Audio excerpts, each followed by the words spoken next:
నిజ నిర్ధారణకు అంతిమ నిర్ణయం DNA టెస్ట్.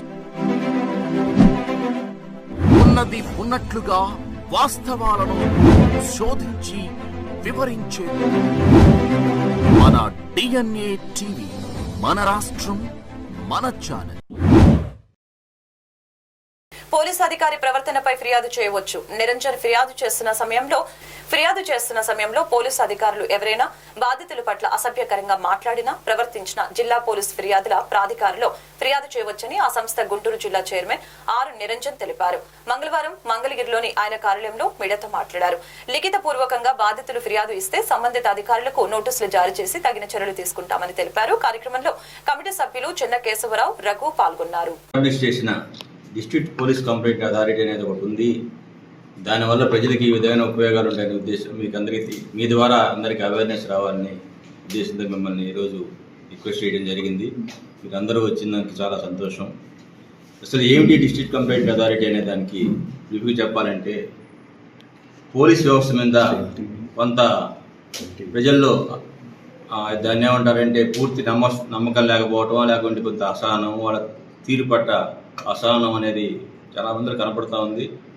దాని గురించి అసలు యాక్చువల్గా పోలీస్ యాక్ట్ ఏ విధంగా పోలీసులు తమ విధులు నిర్వర్తించాలని చెప్పి 1861లో బ్రిటిష్ వారి టైంలో చేశారు యాక్ట్. దాని ప్రకారం పోలీసులు ఏ విధంగా ఇన్వెస్టిగేషన్ కండక్ట్ చేయాలా, వాళ్ళు ఏ విధంగాని.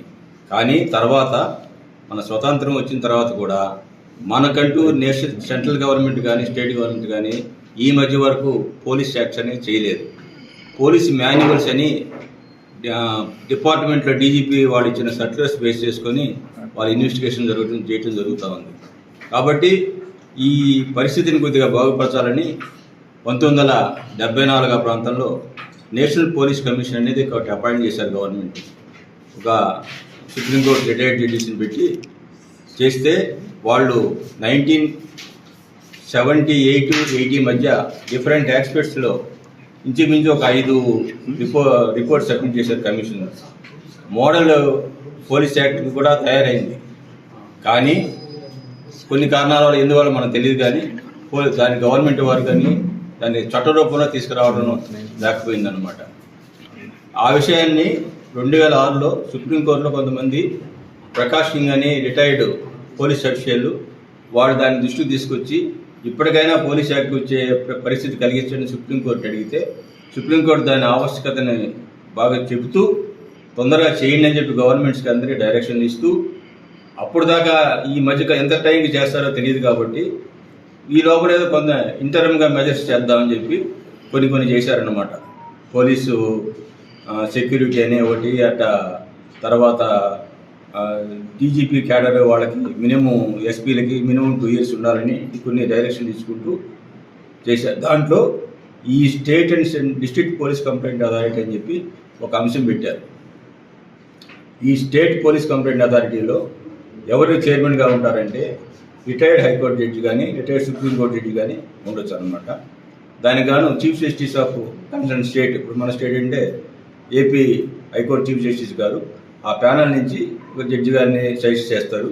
ఆ విధంగా మనకి జస్టిస్ ఉమాదేవి గారు రిటైర్డ్ హైకోర్టు జడ్జి మన స్టేట్ కమిటీ చైర్మన్ అనమాట. State level police complaint authority chairman. తర్వాత దాంట్లో మెంబర్స్ ఉంటారనమాట. మెంబర్స్లో డిఫరెంట్ ఫీల్డ్స్ నుంచి వచ్చుంటారు. మనకేమంటే పోలీస్ అఫీషియల్ సీనియర్ డిఐజీ క్యాడర్లో ఐజీ క్యాడర్ కదండి, IG cadre police officials 2, retired IAS officer Udayalakshmi గారు అనేవాళ్ళు అక్కడ మెంబర్గా ఉన్నారు. వాళ్ళు ఏంటంటే వాళ్ళ పరిధి ఏంటంటే అడిషనల్ ఎస్పీ నుంచి అబోవ్, అంటే ఎస్పీ, ఐజీ క్యాడర్లో ఏదైనా అలిగేషన్లు వస్తే ఎటువంటి అలిగేషన్లు, ఒకటేంటంటే పోలీస్ స్టేషన్లో కస్టడీ టార్చర్ చేశారని కానీ, తీవ్రమైన గాయాలు గురి చేశారని కానీ, రేప్ చేశారని కానీ, ఇట్లాంటి అలిగేషన్ స్పెసిఫిక్గా సీనియర్ ఆఫీసర్స్ ముందు వస్తే వాళ్ళు ఎంక్వైరీ కండక్ట్ చేసి వాళ్ళు రిపోర్ట్ సబ్మిట్ చేస్తారు గవర్నమెంట్కి. Next district police complaint authority level ఏంటంటే పరిధి ఏంటంటే అప్ టు డిఎస్పీ వరకు వాళ్ళు నేను చెప్పిన ఈ విధంగా కస్టోడియల్ టార్చర్ కానీ, తర్వాత ఇల్లీగల్ డిటెన్షన్ కానీ, తర్వాత కాజింగ్ గ్రీవియస్ హర్ట్ కానీ, కమిటింగ్ రేప్ కానీ, కస్టోడియల్ డెత్ కానీ, ఇట్లాంటి కేసులు ఏమన్నా వాళ్ళ మీద అలిగేషన్లు వస్తే అవి మా పరిధిలోకి వస్తాయి. ఇప్పుడు మన స్టేట్లో మొత్తం వైజాగ్ ఒకటి, రాజమండ్రి అంటే ఒక్కొక్క రీజియన్ ఏరియాలు అనమాట. రీజియన్ పరిధిలో గుంటూరు, నెక్స్ట్ కర్నూలు 4 పెట్టారనమాట.